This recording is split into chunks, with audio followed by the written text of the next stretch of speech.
All right, we rolling. All right, man. Our first interview for UGM Entertainment, and today we got Swift Loc the Ghost. Facts. Welcome to the channel, man. So, Sure. Swift Loc, where are you from? Originally, I'm from New York. You know, I was born in Queens, but I was raised in Brooklyn. But I moved to South Carolina when I was 9 years old. What was South Carolina like? I mean, it was different, you know, because coming from New York, it's a big difference. It was a whole lot slower, but I mean, it was all right though. Yeah, man. How old are you? I'm 26. I'll be 27 September 1st. Right. And so, when did you actually start making music? I started making music at the age of 9, the summer of 2001. My big brother helped me. Cause like my brother was like, I asked him to teach me how to rap. He said, I can't teach you how to rap. I could teach you how to format your bars on paper. And then from the rest, if it's in you, it's in you. If it's not, it's not. Man. So growing up, you said Brooklyn? Yeah. So growing up in Brooklyn, what kind of upbringing did you have? I mean, shit, when I was 6, my pops went to the joint. And Mom Dukes used to always work. And in the house, it was me, my grandmother, my brother, and my oldest sister. And like, I mean, it was all right. I was just a little curious, little young nigga. I was bad as hell, so I stayed in something. Yeah. And how did you specifically get started in the music scene? As far as the studio, hitting it every day. What was your moment whenever you was just like, I really want to do music? I was in middle school, and I was just seeing motherfuckers standing in a circle rapping, and I was like, if I do that, I know I can be better than all of them. And that summer when I went to New York, because I was already living in South Carolina, that summer when I went to New York, that's when I linked with my brother and just took off from there. Yeah, so he was kind of like the man who showed you how to get down in the music scene, right? Yeah, I remember my first rap group I was a part of with my brother shit. Like his was Overall the Greatest, OTG. And then he had the OTG Young Guns. And that was me, my cousin, and one of my homeboys. Right. So whenever you did start getting into hip hop and rap, what was one of your main influences that inspired you to start rapping? My big brother. Because I wanted to be just like him when I was younger, so I took off in the path he took off in. What was it about your big brother though? What was it like? Was it his flow, his delivery?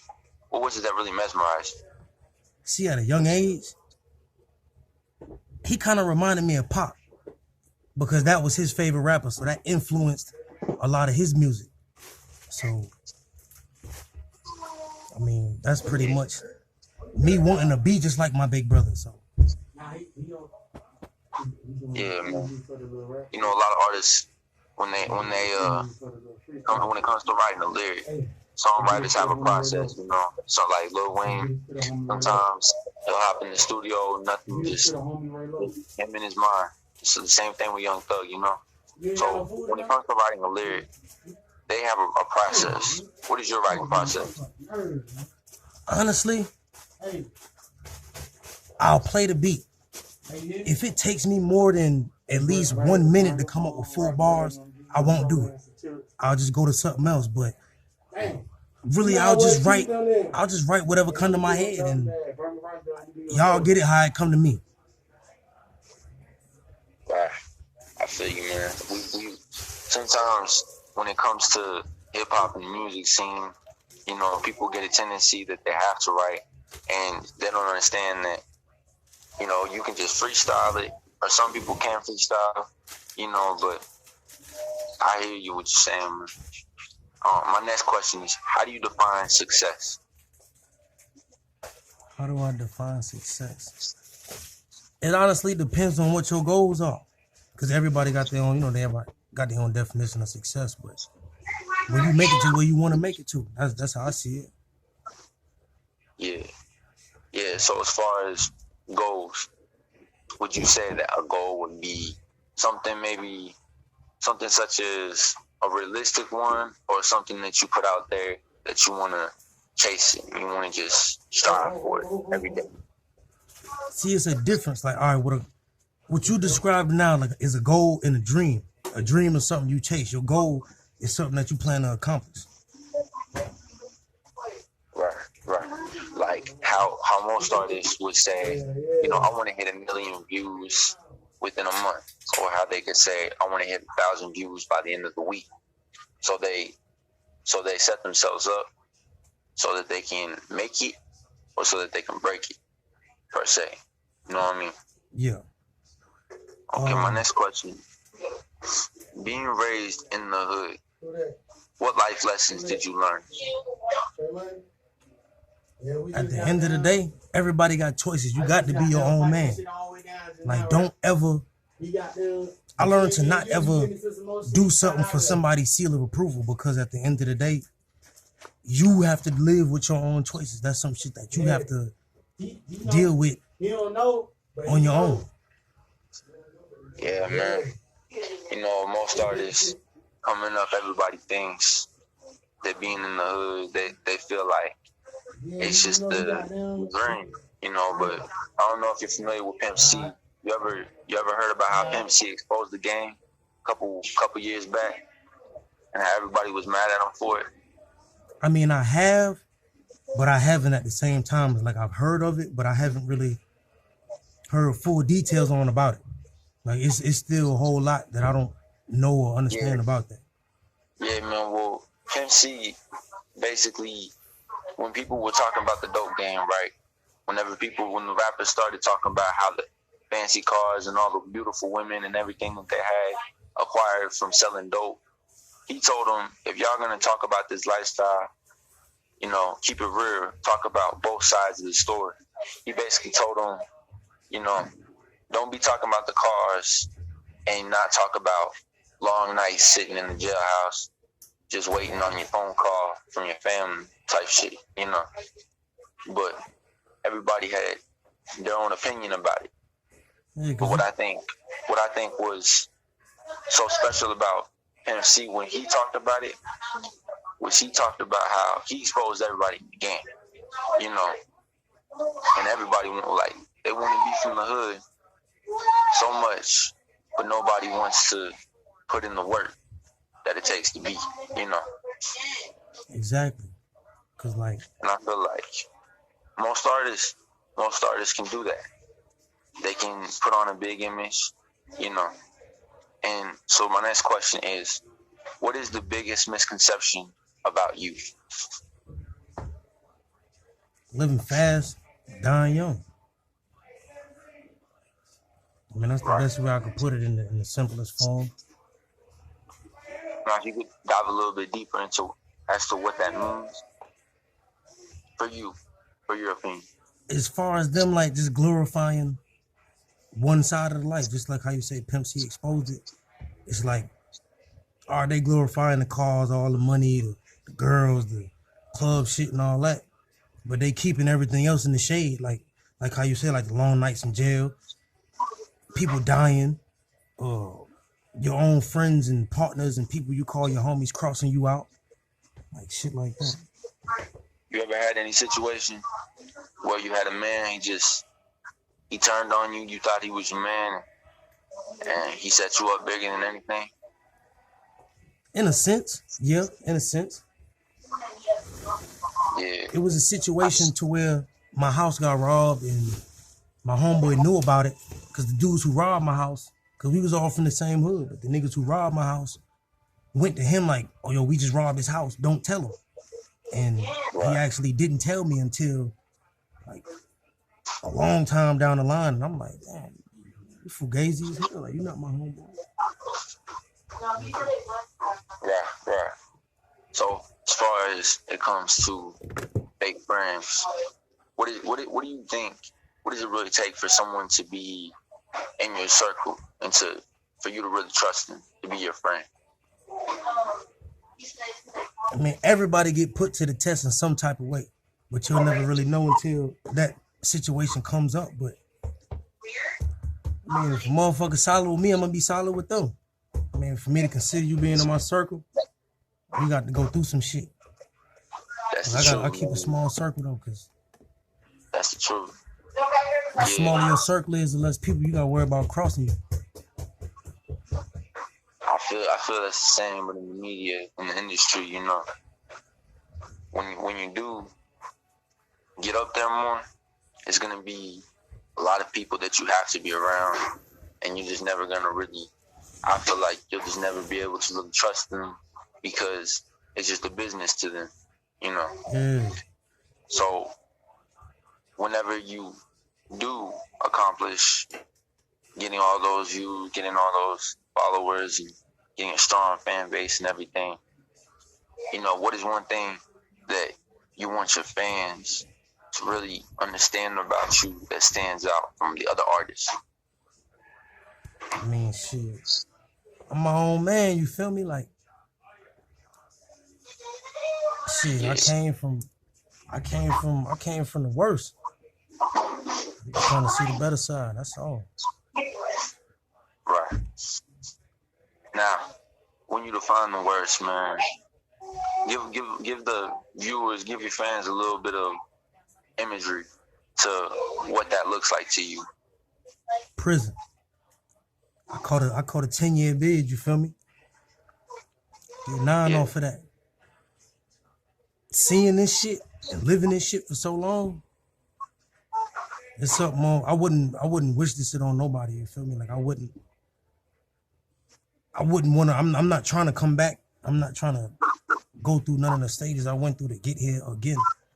Cause just seeing the way motherfuckers get treated, the way motherfuckers handle each other, people dying back here, or coming back here with a short sentence and end up in some shit because a motherfucker that you consider in your circle, and you end up in some shit because of that person and end up stuck back here for life. yeah.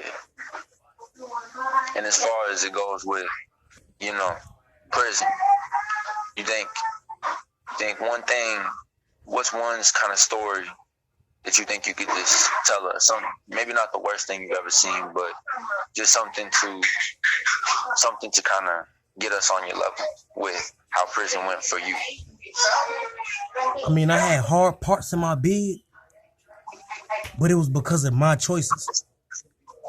Yeah, It was just because of the choices I made. Like your bid could be easy and it could be hard, but it's all your choice. And it all depends what you into and what you do with your time. and if someone were to commit a murder in the prison that you went to, you think that the inmates would treat them nice, or they would, you know, how does the rules with that work? I mean, you got some people who will look at it like, oh yeah, cuz caught a body, like don't fuck with him. But you got some people like, man, that don't mean nothing. From you got people who will look at it in different ways. Right. Right. So if someone was, you know, a pedophile, or somebody was on some kind of rape charge, what kind of treatment would they receive in your block where you was locked up? They wouldn't even be able to stay there. Period. Like, motherfuckers will handle them all type of ways. Take their shit, beat them up. Yeah, like all kind of shit. Yeah. Yeah. I know because one of my old homies, when he was locked up, he had told me the same thing. He had told me that, you know, a couple people back then in their cell, man, they had long charges of all types of foolery. They told him he had to get out that night, otherwise they kill him. You know, I'm trying to find out because right now where I'm in Arizona. You know, I'm trying to see how it works. You know, Brooklyn, South Carolina, wherever. You know, where was you locked up, man? South Carolina, Department of Corrections. Oh, I see. So you wasn't even in Brooklyn at the time. Nah. Damn, man. So what was it that you had done, without telling too much? What was it that you had done? I mean, I was 16 years old. I caught an armed robbery. Right. It's just in the state of South Carolina. They don't play by certain charges. In South Carolina, the armed robbery carries from 10 to 30 years mandatory. And another thing I want to talk about was whenever you started dropping the music, you was in prison or was you outside? I mean, I started out there, but in the pen, I was dropping a lot of music. I know, I could tell when I first heard those first couple tracks, man. I had heard what was it? I had seen all these pictures of you locked up, but you had these beanies on and thumbs up and everything. Yeah. I was like, man, this nigga dropping music from prison, man. That's crazy. Yeah, a lot of people was asking how I did it. I mean, it's just on the phone, everything done on the phone and shit. They got an app on the phone called Audio Evolution. Like, you got to pay for it. Yeah. It's like a handheld studio. It's just like, and that's what it is. It's a handheld studio.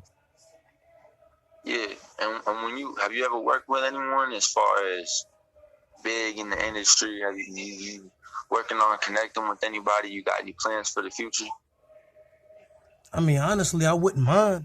Yeah, I'm with all that. I'll do that. But as far as me working with somebody big before, no, I've never done that.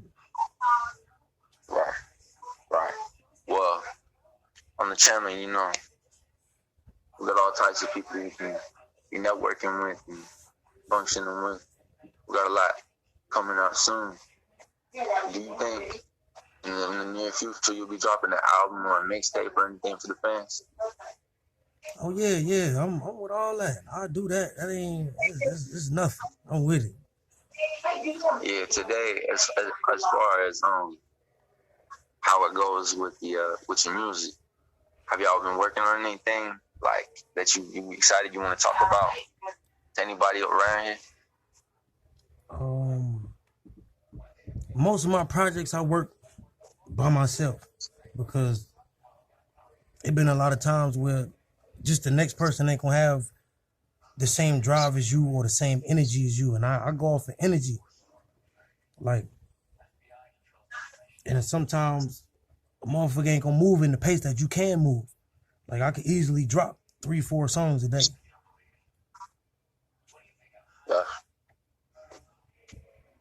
Yeah, so you feel like you could pretty much put them all out quick as possible, or you can at least, you know, if it's necessary, you can get songs out pretty quick. You could even put a mixtape out pretty quick. Right? Yeah, definitely. You know, that's a real talented gift, man. Because most artists that I work with, they always tell me, you know, I can put this EP out, or I can put this out, and I can do this, but it's gonna take me a couple months. Might even take me a year. And I feel like some of these cats, man, some of them, they don't got no work ethic but that's just my opinion. You know, I think if you can write a song within a week, that will be a good pace. But some of them, they take the game, they take the whole game for granted, man. I mean, shit, I could write a song in a day. I've done that on multiple occasions. Right. I know. When it comes down to it, you know, you really got a passion burning for this game. It's gonna come out. People are gonna see it. You're gonna get to express yourself the way you want to be expressed. You know. Yeah. Have you ever done any shows? Never. I mean, the closest thing I've ever done to a show was performing in front of the dorm. Like, it's like a bunch of people in the dorm, and there's somebody beating on the door or a table or whatever it is, and I'm just rapping for everybody. And then, yeah. How was it, man? How was it? Was there anybody that had encouraged you to tell you like Swift, man, you got it. You should pursue this. This right here is what you should pursue. You know. Or were they also encouraging you at the time? Were they encouraging you to, nah, that ain't really worth it. You're wasting your time. Type stuff, you know. Actually, I've never heard that. Nobody ever told me that. Like, honestly, I've had so many people tell me, I mean, you're not even supposed to be locked up. Like, I don't know what you did, but when you get out there, don't play with that music because you got a talent. And then at first, when I was younger, I never used to look at it like that. So I used to be like, when I used to hear it, I'd be like, "Oh, that's what's up. That's what's up." And then I used to just let it go over my head. But I Yeah, had a lot of positive responses. that's good, man. That's real good because being someone from Brooklyn and someone from a city as big as Brooklyn, man, you have a lot of competition. So when your homies and when all your people is telling you to go chase it, that's a sign right there, man. Because I know a lot of cats from Brooklyn, and they try rapping, and they got a lot of haters. They got a lot Yeah. of people telling them that's a waste of time, don't do it. But for someone to be in your position, being brought up by all those people, having them support you, how does that really feel, man? I mean, it felt good. You feel me? Like, all right, for example, it was just one time. This older cat tells me, now this is 2013. I'm like 20, 21 years old. This guy, he's like, "Hey, yo, all I listen to is classical music. Like, the music like with the instruments and all that shit. Like that ballroom type shit. That classical music and gospel." He said that's all he listened to. He heard me rap and he was like, "Man, for me to like your shit, that's speaking volumes. Like, you really need to stick with it." I'm like, I noticed that. Yeah, I noticed when you write, when you have a song that you release, what you do is you have a certain way of telling the story that's different than everybody else's who's ever told the story. You tell it, you're more raw with it. You just tell them like you don't care who's listening. It's just I'm you. gonna tell it like it Pretty is. much. No filters. That's what I get from it. Yeah, no filters. I'm gonna tell it like it is. How it come to me is how y'all get it. Right. I noticed also that you was gang bang. What was it that made you start gang bang? What was it that really, who was it? OGs around you at the time, or was it just your own choice? Was it influence, or was it free will? I was 13 years old when I started banging. You feel me? So, and then all the members of my family that gang bang was Crip. I had one cousin who was blood, but majority of my family members that bang was Crip. And I used to be a lot at a younger age. Before I was 13, I used to be around a lot of Crips, but I didn't know nothing about it. But I just always felt that love. So I'm like, shit, this the type of shit I'm with. Like, niggas showing love like this, niggas doing this and doing that. I'm with that type of shit. Yeah. Any specific times you can recall? Maybe you was close to death or was a near-death experience because of the game banging, because just of every choice that you made while you was in the streets? I have to say mostly in the pen. I done seen some. I done been through some shit. Little combats and shit like that. Cause like in the pen, man, niggas are fighting shit, but niggas really using knives and shit. You feel me? So if a nigga sling that knife and hit you in the wrong spot, you done for. Yeah. I mean, so it was a situation. I was with one of the homies and shit, and I ended up getting hit. But it wasn't fatal or nothing. But it could have been though. I just happened to be blessed and shit. You feel me? In the heat of the moment, I know how you can react to it. You the type of person to, damn, I got hit, or are you the type of person to get to safety as fast as possible, even if you're bleeding out? Honestly, in that situation, I knew I got hit, but I didn't think it went through. Cause that was my first time getting hit, so I thought it was gonna feel a whole different way. And Right. I'm sitting there like, damn, did I get hit just now? Or am I tripping? And I felt some shit trickling down my side. I'm like, I know this ain't sweat. My adrenaline ain't pumping that hard. I open up my coat and I look inside. I see all the blood. Now one of my homies panicked like, yo, you gotta go to medical. I'm like, nah, I'm straight. Just, hey, patch me up, and I'm finna go handle the situation. But I ain't never really been. I've always learned from a young age not to panic. Don't ever panic. In whatever situation you in, it could be something real severe. It could be something real minute. Just don't panic. Yeah.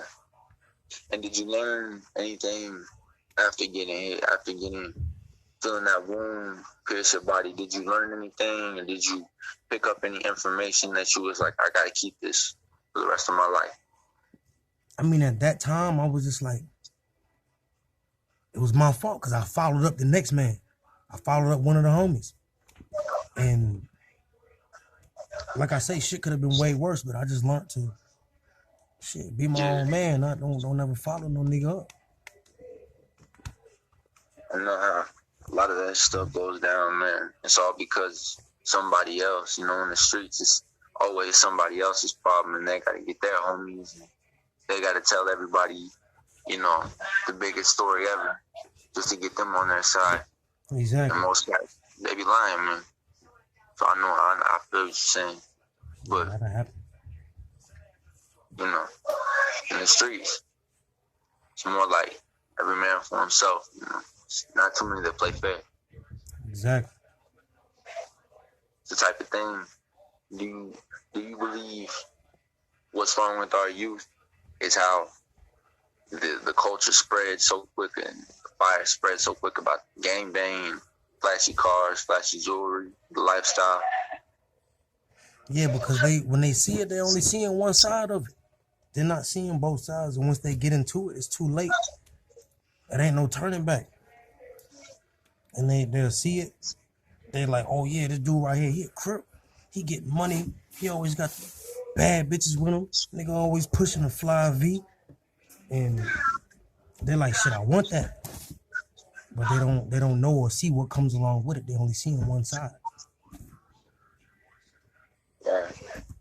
Yeah, most people, they only be joining them, man, because what they see on TV. When they actually hit the pavement, they jump off the porch, it's a whole different story. They really got to go put in work.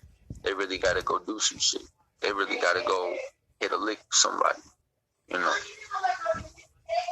But when it comes to how you say the youth being led, would you say that it was worse or better than how you grew up? See, when growing up, it was different because I don't know what to say if it was better or worse. I think it's worse now because they more influenced by shit that they hear in music and seeing the music videos and shit like that. Yeah. And you believe that they're just being led by worse influences than you had growing up? Instead of saying led, I'll say misled. But yeah, correct, yeah. I'll say that. Yeah. Why are you taking my kid? But in the end of it all, how do you feel about the end result? I'll come back. Children not growing up without their fathers, mothers being strung out on drugs. How do you feel that could really mess up a child's life? Oh, we can though, because it all depends on their upbringing. It's like you say, pops might be locked up, moms might be on drugs or whatever, or whatever it is she doing, and they coming up seeing that and they feeling like that's the way it's supposed to be. Like, oh yeah, this is what it is. All right, yeah, this is my life, so that's how it's supposed to be.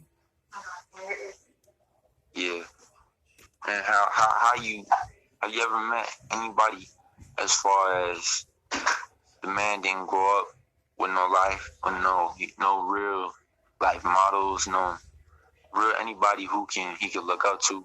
He just did it himself, and you feel like you're that type of man, and you feel like you had real people that was on your side?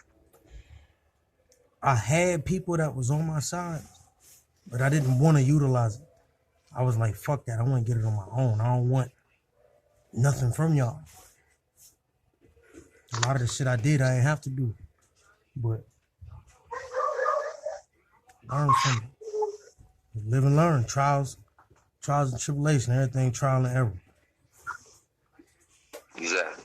Most people don't want to start from step one. I see a lot of people, they just want to be at the top and not put in the work for it. They expect everything to be perfect. Instead, you got to make mistakes in life. And I see a lot of kids that discourage themselves because of that. Me personally, I'm the type of person, I help out somebody if they're on their knees. If they're falling, if they're really down, But 17. I mean, you got some people who can just make it look good. 17. Yeah. They just make the best of their situation. And you hear me? But And you see B side on that? what else do you think you would want your fans to know about you, man? That as far as music, outside of music, something that really made you a changed man, different from everybody else outside of music. I mean, just me being able to think, like I'm not easily influenced. I don't put on for nobody. Everything I do for me and mine and shit. But shit, I'm gonna just make music and do that shit for the people and shit. Shit, either like it or not, somebody gonna bump my shit. Correct, yeah. So, I got just one more question for you, man. Just one more question. Just, what's a message to the youth that you think, if you could tell everybody at once, what would just be one thing that you could do to change their minds, change the way that their soul acts on the earth and how they feel, specifically in their condition? What's something that you have a message for the youth to bring them up a little more? I mean, everybody will take heed to certain things in their own way. But all I could really say is at the end of the day, you're your own man or woman. You make your choices for you and not for nobody else. I know that's right, man. Yeah, man. Swift Loc the Ghost, man. Yeah. UGM Entertainment. Yeah. Shout out to UGM, man. Shout out, man. Any more shout outs you want to do, man? I mean, yeah. Shout out to UGM. Shout out to all my dirts. Shout out to all the lokes out there pushing it. Y'all niggas keep y'all head up. Shout out to the homies that's in the pen. Shout out to the homies that's out there. CIP to the homies that's gone. Shout out to my big brother, Hefe Guapo. Shout out my homie Pun, Lil Sav, Lefty, Bam, everybody. Yeah. Yeah, man. Shout out to homie Mlo. That's my 9-0 nigga. Yeah. Shout out, man. That's how it is, But it was good having you, man. It's good talking to you. What can we expect in the near future that you could be dropping? Like, what's anything you could tell us, or is it we just gotta wait for it? We just gotta be ready for it. Yeah. I'm working on a mixtape called The Program. I'm actually doing part 2 first. I got The Program part 2 coming out. I got an EP called It Was Written coming out. And I'm working on another EP. Like, all the songs are gonna be under 2 minutes. I haven't really came up with a title for it yet, but I'm gonna drop that real soon too. Right, man. And last thing, just where can we follow you? Where can we get your socials at? Where can we see what you're doing off of YouTube? I'm on SoundCloud, Swift Loc the Ghost. Swift, SWIFT, space LOC, space THE, space Ghost, GHOST. I'm on Instagram. It's Craft Gang Stupid. It's capital C RAFTGANGSTUPID. And my Facebook is Leonardo Osama the Craftio. Yeah, man. Swift Loc the Ghost. It was good having you, man. Oh yeah. I'm glad you pulled up for the interview. Be safe, man. God bless you. You do the same. Third game.